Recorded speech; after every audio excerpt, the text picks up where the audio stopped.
پھر زمین کی بصارت، آسمان کی آنکھ اور ہواؤں اور فضاؤں کی مسکراتی چشم نے دیکھا کہ انطاکیہ کے لشکر کو مجد الدین کے ہاتھوں بدترین شکست کا سامنا کرنا پڑا۔ پوری قوت اور طاقت کے ساتھ مجد الدین نے اپنے سامنے بھاگتے صلیبیوں کے لشکر کا تعاقب کیا، اور یہ تعاقب لگ بھگ انطاکیہ کے گرد و نواح تک جاری رہا، اور انطاکیہ کے لشکر کو اس تعاقب کے دوران اس قدر اپاہج کر دیا گیا تھا کہ آئندہ وہ کچھ عرصہ مسلمانوں کے خلاف سر اٹھانے کی جرت نہ کر سکے۔ پھر مجد الدین اور اسامہ بن مرشد دشمن کا تعاقب کرتے ہوئے اس جگہ آئے جہاں میدان کارزار گرم ہوا۔ وہاں جس قدر زخمی لشکری تھے انہیں ایک جگہ جمع کر کے مجد الدین اور اسامہ بن مرشد نے اپنی نگرانی میں ان کی دیکھ بھال اور مرہم پٹی کا کام کرنا شروع کر دیا تھا۔ جس وقت مجد الدین اور اسامہ بن مرشد بڑی تندہی سے اپنے زخمی لشکریوں کی دیکھ بھال کر رہے تھے، اسی وقت لشکر میں شامل کسی زندہ دل مغنی نے اپنی دف پر ہاتھ مارا۔ پھر وہ زخمیوں کا دل بہلانے کے لیے نغمہ سرا ہوا تھا۔ اس کے نغمے کا مفہوم کچھ اس طرح تھا: ہم بے دینی اور ظلم کے سیلاب کے خلاف اپنی ملت کے وقار کے مضبوط قلعے مستحکم برج اور آہنی چٹان ہیں، خون کی ندیوں کی طرح اٹھنے والے بغاوت اور بدبختی کے شعلوں کے سامنے تحریک اور فتح مندی کا نعرہ ہیں، دھوکے پر دھوکہ دینے اور قہر برسانے والوں کے خلاف ہم محشر کا صحرا اور موت کے سایوں کا کوثار ہیں، قلبی اور ذہنی شقاوت اور ظلم سے زمین بھرنے والوں کے خلاف ہم انصاف کے راستوں کے مشل بردار فرزند ہیں۔ ساتھیوں، عزیزوں، بھائیوں، مہربانوں، آؤ حرمت کے چراغوں میں روغن ڈالیں، بے نشان راستوں پر شجاعت کے سنگ میل نصب کریں کہ ہم دار پر چڑھ کر تکبیر بلند کرنے والے ہیں، امڑتی آندھیوں میں چراغ روشن کرنے والوں کے فرزند ہیں۔ نجیب و شجاع اور مہربان رفیقوں، فتین و ذہین ملت کا درجہ رکھنے والے ندیموں، آؤ اپنی مسلم قوم کے لیے، اپنی ملت کے لیے آورش کا سورج حوصلوں کے رفت، مستقبل کی روشنی، نیکی اور خیر کے مانی بن جائیں۔ آؤ جبر کے دیوتاؤں کے خیالات کو شجاعت کی سوچوں سے نئی سرگوشیوں میں دفن کر دیں، ہڈیوں میں بے قراری طاری کرنے والا نعرہ مارو، دلوں پر سرا کے دوران طاری کرنے والی تکبیریں بلند کرو کہ ہم ان سرفروشوں کے جد و جہد کے وارث ہیں، موت جن کے سامنے لہو کے آنچل میں اپنا منہ چھپاتی تھی، زیست بھٹکے شور کی طرح جن کا تعاقب کرتی تھی۔ ساتھیوں، عزیزوں، مہربانوں، بھائیوں، جنگ میں زخمی ہونے والوں سے کہو، ہم نے وحشت طاری کرنے والوں پر موت کا کرب خیز سناٹا طاری کیا ہے، شہروں کو عریاں کرنے والوں پر قضا کے زندان کا سایہ بنا دیا ہے، بے ضمیری کے خواب دیکھنے والوں، دستار فضیلت گرانے والوں کے خلاف بدی کی دھول اٹھا دینے والی زرعی داستان رقم کی ہیں۔ ہم تمہاری شجاعت، تمہاری نگہداری اور پاسبانی کو سلام کرتے ہیں۔ تقدس کے پاسبانوں، آفاق کے اسرار کے رازدانوں، آؤ دشمن پر واضح کریں کہ ہم اپنی ملت کے لیے آندھیوں کے ہمسفر اور ہمت مردانہ کے جوہر ہیں۔ آؤ اپنی مسلم قوم، اپنی مہربان ملت کے لیے دہر کے فتنے میں وقت کے قافلوں کے حجر راہ بنیں، بکھری پتیوں کے لاشوں کو پھولوں کے خواب عطا کر دیں۔ آؤ عہد کریں، آؤ بیعت کریں، ہم بدی کے ویرانوں میں خیر کے گلستانوں کی آبیاری کریں گے، اپنی عزت و آزادی اور اپنی ملت کے ناموس کی پاسبانی کریں گے۔ یہاں تک کہنے کے بعد دف بجنا بند ہو گئی تھی، مغنی کی آواز بھی خاموشی اختیار کر گئی تھی۔ زخمی ہونے والوں کی دیکھ بھال بڑی تندہی سے ہو رہی تھی۔ ایک طرف لشکریوں کے لیے کھانا بھی تیار کیا جا رہا تھا۔ آنے والی شب مجد الدین اور اسامہ بن مرشد نے لشکر کے ساتھ وہیں بسر کی۔ دوسرے روز وہ پہلے سے طے شدہ لاہ عمل کے مطابق طرابلس کی طرف کوچ کر گئے تھے۔ اب سلطان نور الدین زنگی کے سارے لشکر اس کے پاس طرابلس میں جمع ہو گئے تھے، لہٰذا سلطان نے پوری شدت کے ساتھ طرابلس کا محاصرہ کر لیا۔ طرابلس کے صلیبیوں کو سلطان کے خلاف آنے کی جرت نہ ہوئی، لہٰذا انہوں نے سلطان کے پاس صلح اور فرمانبرداری کا پیغام بھیجا۔ سلطان نے صلح کے لیے شرائط یہ رکھی کہ صلیبی مسلمانوں کی کشتیوں کو مال و اسباب سمیت واپس کر دیں، اور جو مسلمان ان کے پاس اسیر ہیں انہیں رہا کر دیں تو صلح ہو سکتی ہے، ورنہ سلطان شہر کی اینٹ سے اینٹ بجا کر رکھ دے گا۔ صلیبیوں نے یہ شرط قبول کر لی اور ایک صلح نامہ ترتیب دیا گیا، جس کی روح سے صلیبیوں نے مسلمانوں کی تجارتی کشتیوں کے علاوہ جو ان میں مال و اسباب تھا وہ بھی، اور جو مسلمان اسیر بنائے تھے سب رہا کر دیے۔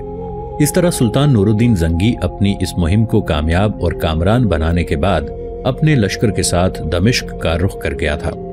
سلطان نور الدین کی صلیبیوں کے خلاف ان مہموں کے بعد دو بڑے واقعات عالم اسلام میں نمودار ہوئے۔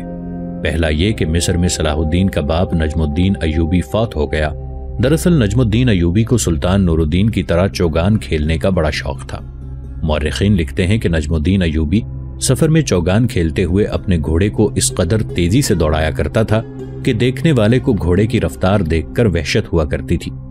کہتے ہیں کہ چوگان کھیلتے ہوئے وہ گر پڑا، سخت زخمی ہوا۔ طبیبوں نے اس کا بہترین علاج کیا، لیکن چونکہ اس کا وقت آخر آن پہنچا تھا لہٰذا کوئی علاج کارگر ثابت نہ ہوا اور وہ اس فانی دنیا سے کوچ کر گیا۔ دوسرا بڑا حادثہ یہ ہوا کہ سلطان نور الدین زنگی اور قونیہ کے سلطان قلیج ارسلان کے درمیان اختلافات کی خلیج اٹھ کھڑی ہوئی۔ اس کی علت کچھ اس طرح اٹھی کہ قونیہ کے سلطان قلیج ارسلان نے ملتیا اور سیواس کے مسلم فرمانرواؤں کے علاقوں پر زبردستی قبضہ کر لیا۔ ملتیا اور سیواس کے حکمرانوں نے سلطان نور الدین زنگی سے التماس کی کہ وہ قلیج ارسلان سے ان کے علاقے واپس لے کر دے۔ سلطان نور الدین زنگی نے ایک قاصد پیغام دے کر قونیہ کے سلطان قلیج ارسلان کی طرف روانہ کیا اور اس سے ملتیا اور سیواس کے علاقے مسلمانوں کو واپس کرنے کے لیے لکھا، لیکن قلیج ارسلان نے سلطان کے اس پیغام کو کوئی اہمیت نہ دی اور سلطان کے قاصد کو کوئی خاص عزت دیے بغیر واپس کر دیا۔ اس پر سلطان نور الدین سخت غضبناک ہوا اور قلیج ارسلان کو سبق سکھانے اس سے مسلمانوں کے علاقے واپس دلانے کے لیے اس نے قلیج ارسلان کے علاقوں پر حملہ کر دیا اور اس سے کیون مرفش، مہر زبان اور کچھ دیگر علاقے چھین لیے۔ اب قلیج ارسلان کے ہوش ٹھکانے آئے اور وہ جان گیا کہ وہ کسی بھی صورت سلطان نور الدین کا مقابلہ نہیں کر سکتا، لہٰذا سلطان سے صلح کا خواستگار ہوا۔ سلطان نور الدین زنگی انتہا درجے کا رحم دل اور شفیق حکمران تھا۔ اس نے قلیج ارسلان کی صلح کی درخواست قبول کر لی، لیکن ساتھ ہی دو شرطیں بھی عائد کیں۔ پہلی یہ کہ قلیج ارسلان نے جن مسلمان حکمرانوں کے علاقوں پر زبردستی قبضہ کیا وہ واپس کر دے گا۔ دوم یہ کہ جب کبھی بھی سلطان نور الدین زنگی صلیبیوں کے خلاف برسر پیکار ہوا کرے گا، قلیج ارسلان اپنے عساکر سے اس کار خیر میں سلطان کی مدد کیا کرے گا۔ قلیج ارسلان نے سلطان کی ان دونوں شرائط کو قبول کر لیا۔ اس طرح دو مسلمان حکمرانوں کے درمیان نفرت اور جنگ طول پکڑنے کے بجائے صلح ہو گئی۔ ان دنوں سلطان نور الدین زنگی کے پاس موصل اور اسجنجار کی طرف سے اس کے بھتیجے عماد الدین اور سیف الدین کے علاوہ موصل کے شیخ عمر کی طرف سے کچھ قاصد آئے اور سلطان کی صلیبیوں کے خلاف حالیہ کامیابیوں پر سلطان کو مبارکباد پیش کی۔ سیف الدین اور عماد الدین تو دونوں سلطان کے بھتیجے تھے۔ جہاں تک شیخ عمر کا تعلق تھا تو اس سے سلطان کو بڑی عقیدت اور ارادت مندی تھی۔ دراصل سلطان خود شریعت کا پابند تھا اور جو لوگ شریعت کی پابندی کرتے تھے، حضور صلی اللہ علیہ وآلہ وسلم کی سیرت کو اپناتے تھے، سلطان ان سے بے پناہ محبت کرتا تھا۔ سلطان نور الدین شرک اور بدعت کا سخت دشمن تھا اور اسے خانقاہی زندگی سے شدید نفرت اور بیزاری تھی۔ وہ جاہل قسم کے فقراء اور نام نہاد صوفیوں سے بھی بیزاری کا اظہار کیا کرتا تھا، لیکن ایسے اہل علم اور فقراء جن کے اقوال اور افعال سنت نبوی کے مطابق ہوا کرتے تھے اور جو حقیقی معنوں میں اہل اللہ کہلائے جانے کے حقدار ہوا کرتے تھے، سلطان کے دل میں ان کے لیے بڑی قدر اور وقار تھا اور وہ ان کے قدموں میں بیٹھنا سعادت کا باعث اور نجات اخروی کا ذریعہ سمجھتا تھا۔ شیخ عمر موصل کے ایک ایسے بزرگ تھے جو بذات خود جونا چلا کر اپنی گزر بسر کرتے تھے، لیکن علم و دانش کے بحر ذخار تھے۔ میدان جہاد میں وہ اکثر حصہ لیتے اور دشمن پر سرفروشانہ انداز میں حملہ آور ہونے میں حصہ لیا کرتے تھے۔ شیخ عمر کی انہی خوبیوں اور اوصاف کی وجہ سے سلطان نور الدین زنگی ان کا احترام، ان کی عزت کرتا تھا۔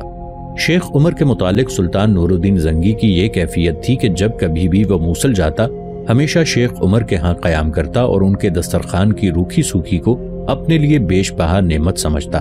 شیخ عمر اگرچہ زہد و قناعت کا پیکر تھے، سلاطین اور امراء سے بے نیازی کی زندگی بسر کرتے تھے، لیکن سلطان نور الدین زنگی کے زہد و وداع اور ان کے جذبہ جہاد اور دوسرے بے مثل اوصاف کی بنا پر شیخ عمر انہیں بے حد پسند کرتے تھے اور انہیں اپنی نظر التفات کا مستحق خیال کرتے تھے۔ وہ سلطان سے نہایت لطف و کرم سے پیش آتے تھے اور سلطان کو نہ صرف نیر و نصیحت سے نوازتے بلکہ دین کے دشمنوں کے مقابلے میں اس کی فتح و نصرت کے لیے ہمیشہ دعا کرتے۔ سلطان نور الدین زنگی کے ہاتھوں پے در پے شکستیں اٹھانے کے باوجود صلیبی سلطان نور الدین زنگی کو نقصان اور ذک پہنچانے کا کوئی بھی موقع ہاتھ سے نہ جانے دینا چاہتے تھے۔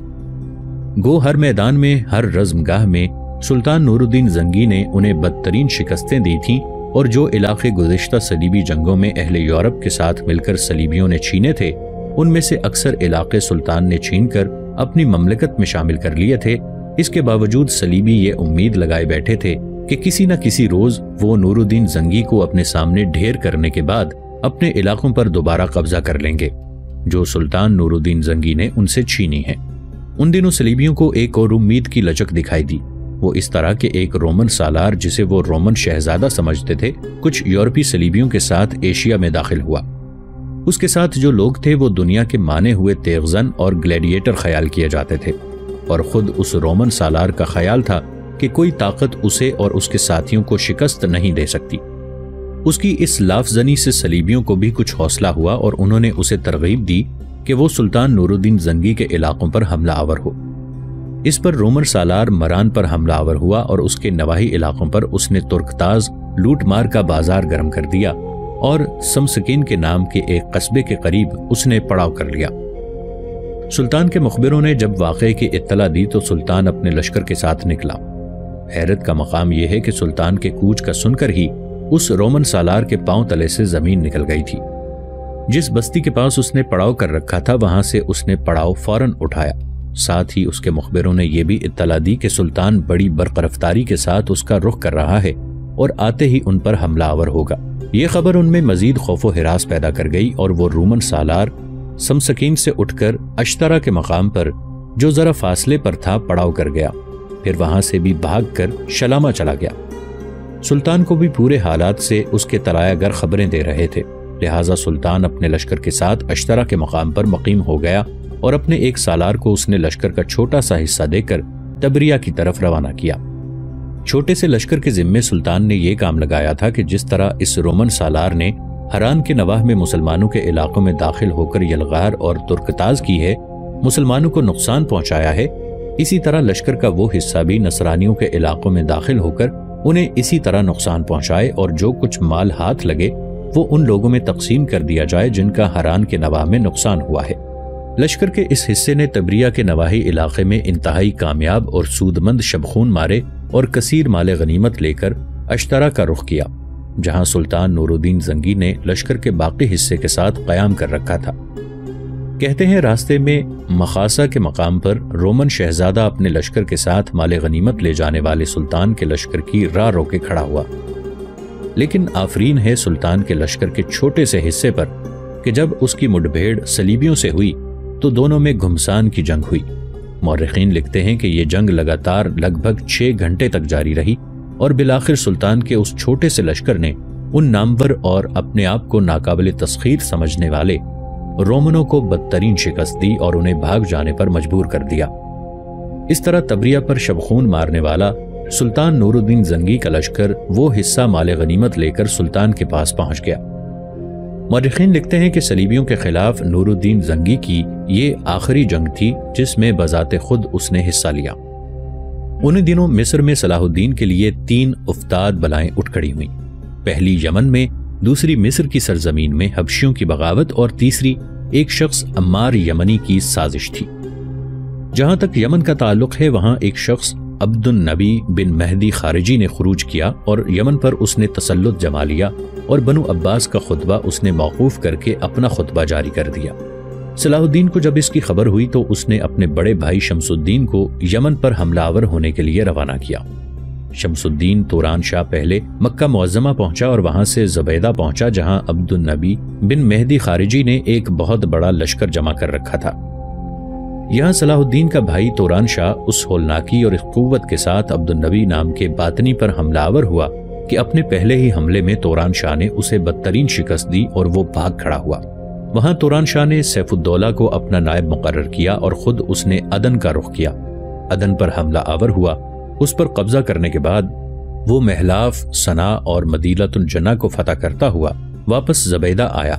اس دوران توران شاہ کے نائب سیف الدولہ نے عبد النبی کو گرفتار کر کے قتل کر ڈالا تھا۔ اس طرح یمن کو صلاح الدین کے بھائی شمس الدین توران شاہ نے باغیوں اور سرکشوں سے بالکل پاک کر دیا تھا۔ ساتھ ہی اس نے اپنی کارگزاری کی خوشخبری صلاح الدین کو بھیجی۔ صلاح الدین نے یمن کے حاکم کی حیثیت سے اپنے بھائی شمس الدین توران شاہ کو وہیں قیام کرنے کا حکم دیا۔ ساتھ ہی اپنے بھائی کو یہ بھی پیغام بھجوایا کہ یمن کی تمام مساجد کے اندر عباسی خلیفہ کے ساتھ سلطان نور الدین زنگی کا خطبہ پڑھا جائے اور سلوں پر بھی سلطان نور الدین زنگی کا نام کندہ کیا جائے۔ اس کے بعد کہتے ہیں کہ صلاح الدین نے یمن میں رونما ہونے والے واقعات کی اطلاع سلطان نور الدین کو بھیجی اور یہ تفصیل سن کر سلطان صلاح الدین سے بے حد خوش ہوا اور اس نے یمن کی فتح پر کمال مسرت کا اظہار کیا۔ ساتھ ہی سلطان نور الدین زنگی نے یہ خوشخبری بغداد بھیجی، جس پر خلیفہ بغداد نے بے حد خوشی کا اظہار کیا۔ مورخین لکھتے ہیں کہ خلیفہ بغداد کی رضامندی سے یمن ہی نہیں بلکہ مکہ معظمہ اور مدینہ منورہ میں خلیفہ بغداد کے ساتھ سلطان نور الدین کا نام بھی خطبے میں پڑھا جانے لگا۔ دوسری مہم جو صلاح الدین کے لیے اٹھی وہ عمار یمنی کی سازش تھی۔ عمار یمنی ایک شاعر تھا جو مصر میں مقیم تھا، لیکن یہ باطنی تھا۔ جب مصر میں باغیوں کی حکومت ختم ہو گئی اور اقتدار صلاح الدین کے ہاتھ میں آ گیا تو عمار یمنی کوشش کرنے لگا کہ کسی طرح صلاح الدین کو قتل کر کے یا صلیبیوں کی مدد سے صلاح الدین کو مصر سے نکال کر مصر میں پھر باطنیوں کی خلافت کو اثر نو قائم کر دیا جائے۔ اس نے باطنیوں کی مدح میں کئی قصیدے بھی لکھے، جن میں ایک قصیدے کے چند اشعار اس کی دلی خواہش اور سازش اور بغاوت کی غمازی کرتے ہیں۔ عمار یمنی نے لکھا، باطنیوں سے محبت کرنے پر مجھے ملامت کرنے والے، اگر تو نے مجھے ملامت کرنے میں کوئی کوتاہی کی تو میں تجھے قابل ملامت سمجھوں گا۔ تجھے خدا کی قسم دونوں شاہی محلوں کے میدان کی زیارت کر اور میرے ساتھ قاہرہ کے ان محلوں کی بربادی کا ماتم کر، وہاں کے رہنے والوں کو میرا یہ پیغام پہنچا دے کہ خدا کی قسم تمہاری وجہ سے مجھ کو جو پھوڑے نکلے تھے وہ کبھی اچھے نہ ہوں گے، نہ میرا زخم کبھی مندمل ہوگا۔ مصر میں قیام کے دوران باطنیوں کی حکومت کو بحال کرنے کے لیے عمار یمنی نے ایک خوفناک سازش تیار کی اور اپنے کچھ قابل اعتماد ساتھیوں کو اس نے مختلف صلیبی حکمرانوں کی طرف روانہ کیا اور انہیں مصر پر حملہ آور ہونے کی ترغیب دی۔ خوش قسمتی سے ان میں سے ایک شخص صلاح الدین کے خیرخواہ کے ہتھے چڑھ گیا۔ اس نے اسے گرفتار کر لیا اور صلاح الدین کے پاس لے گیا۔ صلاح الدین کو جب اس سازش کی اطلاع ملی تو اس نے فوراً عمار یمنی کو گرفتار کر لیا، اور جب اس نے اپنا جرم تسلیم کر لیا تو عمار یمنی اور جس قدر اس کے ساتھی اور فدائین تھے سب کو تہہ تیغ کر دیا گیا۔ اس طرح مصر کے اندر یہ فتنہ کوئی بڑا طوفان کھڑا کرنے سے پہلے ہی دب گیا۔ تاہم عمار یمنی کے کچھ ساتھی اس کا پیغام لے کر صلیبی حکمرانوں کے پاس پہنچ گئے تھے۔ صلیبی پہلے سلطان نور الدین زنگی اور اس کی مملکت میں کوئی بغاوت کھڑی کرتے ہوئے خوشی محسوس کر رہے تھے۔ سلطان نور الدین زنگی یا اس کی مملکت میں کوئی نقصان ہو وہ بے حد خوشی کا اظہار کرتے تھے۔ گو مصر میں عمار یمنی کا خاتمہ کر دیا گیا تھا، اس کے باوجود صلیبیوں کو امید کی ایک جھلک دکھائی دی۔ شاید وہ مصر پر حملہ آور ہوں، اپنی پوری طاقت اور قوت کو استعمال کر کے مصر پر ضرب لگائیں تو ہو سکتا ہے مصر میں صلیبی حکومت قائم کرنے میں کامیاب ہو جائیں۔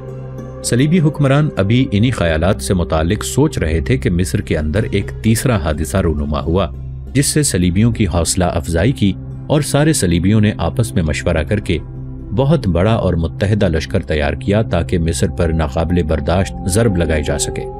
مصر میں جو تیسرا حادثہ نمودار ہوا تھا وہ مصر میں حبشیوں نے بغاوت کرتی تھی۔ صلیبیوں کا خیال تھا کہ صلاح الدین حبشیوں کی بغاوت فرو کرنے میں مشغول ہو جائے گا اور جنوب کی طرف جائے گا۔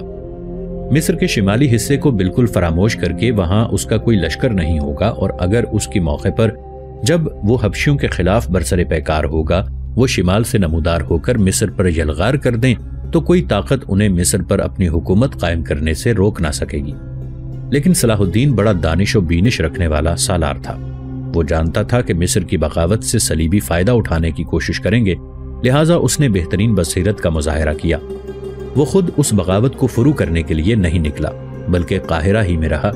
حبشیوں نے فوبا کے شہروں سے نکل کر سعید شہر پر حملہ کیا اور پھر دوسرا شہر سوان تاراج کرنا شروع کر دیا تھا۔ صلاح الدین اسوان نے والی کنز الدولہ کو حکم بھیجا کہ وہ باغی حبشیوں کا مقابلہ کرنے کے لیے نکلے۔ ساتھ ہی اس نے شجاع نام کے ایک سالار کو اس کی مدد کے لیے روانہ کیا۔ گو امیر کنز الدولہ اور شجاع دونوں نے کئی مقامات پر حبشیوں کا تعاقب کر کے انہیں شکست دی، لیکن وہ مکمل طور پر حبشیوں کا زور توڑنے میں ناکام رہے۔ خوش قسمتی سے ان دنوں صلاح الدین کے بھائی شمس الدین توران شاہ نے بھی اس کے ہاں قیام کیا ہوا تھا۔ صلاح الدین نے حبشیوں کا زور توڑنے کے لیے اپنے بھائی کو روانہ کیا۔ باغی حبشی توران کی آمد کا سن کر سعید شہر سے نکل کر نوبہ کے شہروں میں پھیل گئے۔ شمس الدین نے اس خونخواری، اس دلیری اور جرت مندی سے ان کا تعاقب کیا کہ ہر جگہ انہیں اپنے سامنے رگڑتا چلا گیا اور جس قدر باغی تھے ان کا خاتمہ کرتے ہوئے نکل گیا، یہاں تک کہ سارے حبشی باغی اکٹھے ہو کر ابریم نام کے قلعے میں محصور ہو گئے۔